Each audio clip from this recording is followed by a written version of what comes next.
classified situation that Edgar chose to brief the whole school on for my senior chapel, because he got to introduce me, that little school bell deal. And I don't know why, the honorable time like this, you're getting ready to do your senior chapel, and he comes up here and just airs the dirty laundry on you. What's he thinking? Except he wants to get me in trouble. I gotta tell you, buddy, I didn't get in any trouble. I didn't get a slap on the wrist.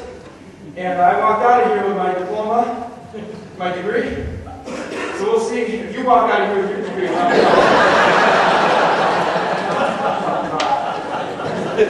I don't know where to start with introduction for Edgar Rodriguez. How do you introduce this guy? Where do you begin with a guy like this? Where do you start? I have to say, getting to know Edgar, and I hope I'm not talking too loud. All he had to do was introduce me for my senior chapel. I got to do all this running around the videos and stuff. Easy after. But I came to find out, as I got to know Edgar, that we have a lot in common. In a lot of ways, he just seems like a brother to me. And in fact, I'm closer to him than I am my own three brothers. Even the one that likes railroads, I'm closer to Edgar than that. And he seems like a brother. But not a twin brother, not an identical brother. We're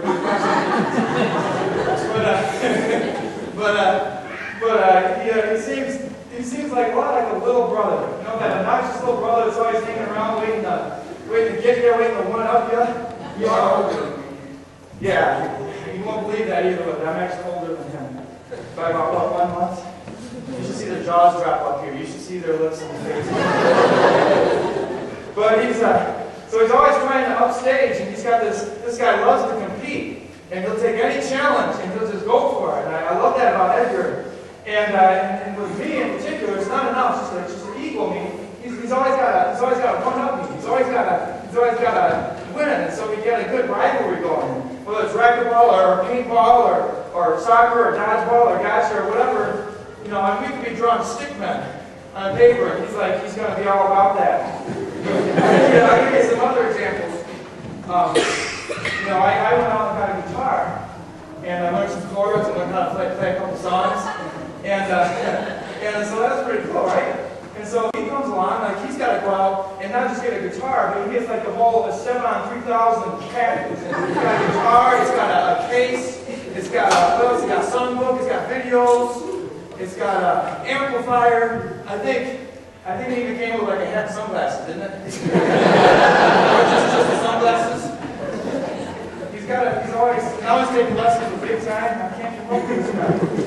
Or last year, I played soccer last year, and I spent all summer getting ready for that, just getting in shape, I worked all summer running and practicing, and I finally get to play the season, my last year, my senior year, and actually in the middle of the season, I actually scored a goal. I was just so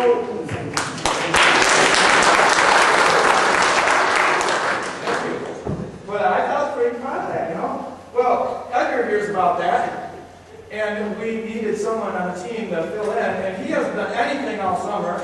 No running, no practicing, no preparing. But, he hears about me, so he has to get in on the game. Totally out of shape, he gets in on the game, and he scores 2 goals. Or I went out and I got my first church a couple years ago. Little church, I'm a pastoral minister's major, got my own church. That's pretty cool, right? It wasn't long before he has to go and get a bigger church. Let me tell you something, buddy. I got a new church now. Welcome to my new church. It's just about that wide, it's just about that tall. So you just try and get a church with a pulpit that big.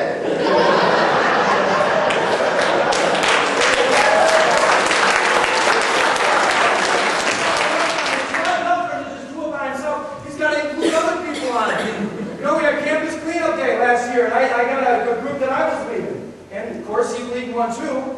And before we even know what we're going to do, he's like, man, we're taking you down. You guys. And then I got freshmen walking up to me. He goes, yeah, man, you're going down. I don't even know this guy. So we do. I don't know. He's one of those guys, Edgar's one of those guys that you don't always know where he's going, and maybe he doesn't even know.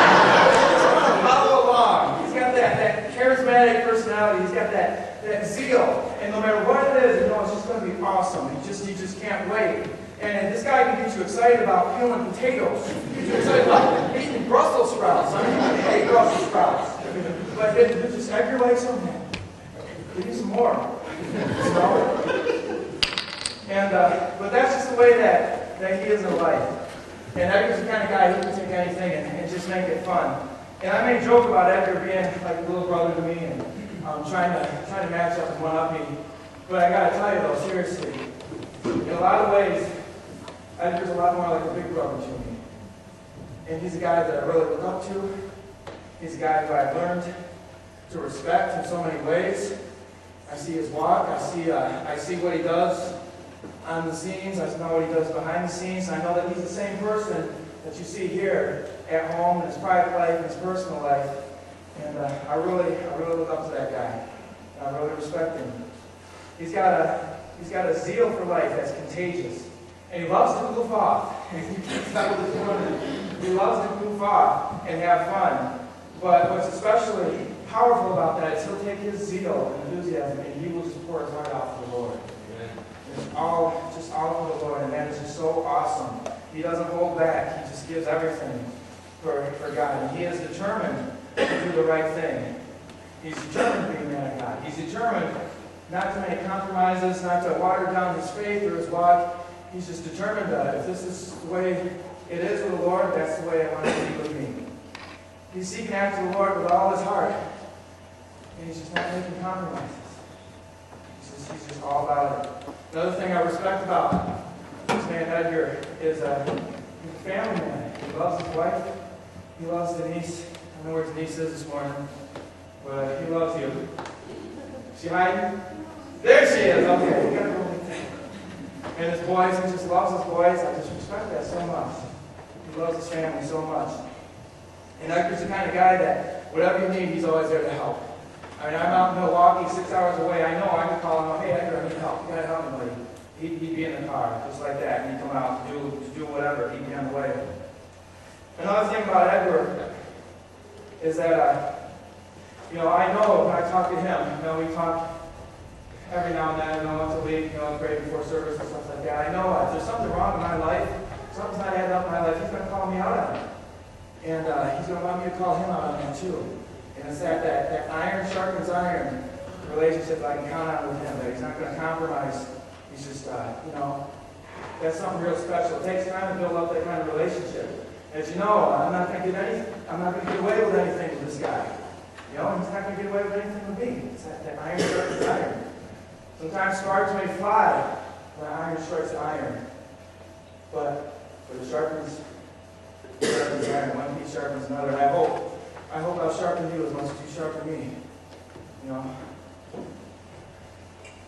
There's a lot more stories I could tell. I had to cut so much out of this introduction. And because we just don't have time. I'm probably already over time. But, a lot more stories I could tell, a lot more jokes I could make. And, I don't know what more to say. You guys all know Edgar, you see him every day. He really doesn't need an introduction. But with that having been said, ladies and gentlemen of Menard College, it's my privilege to introduce to you, for a senior chapel, a friend, a student, and soon-to-be graduate, a pastor, a missionary, a Marine Corps veteran, a leader, an encourager, a best friend, a husband, a father, and a man after God's own heart. Edgar Rodriguez.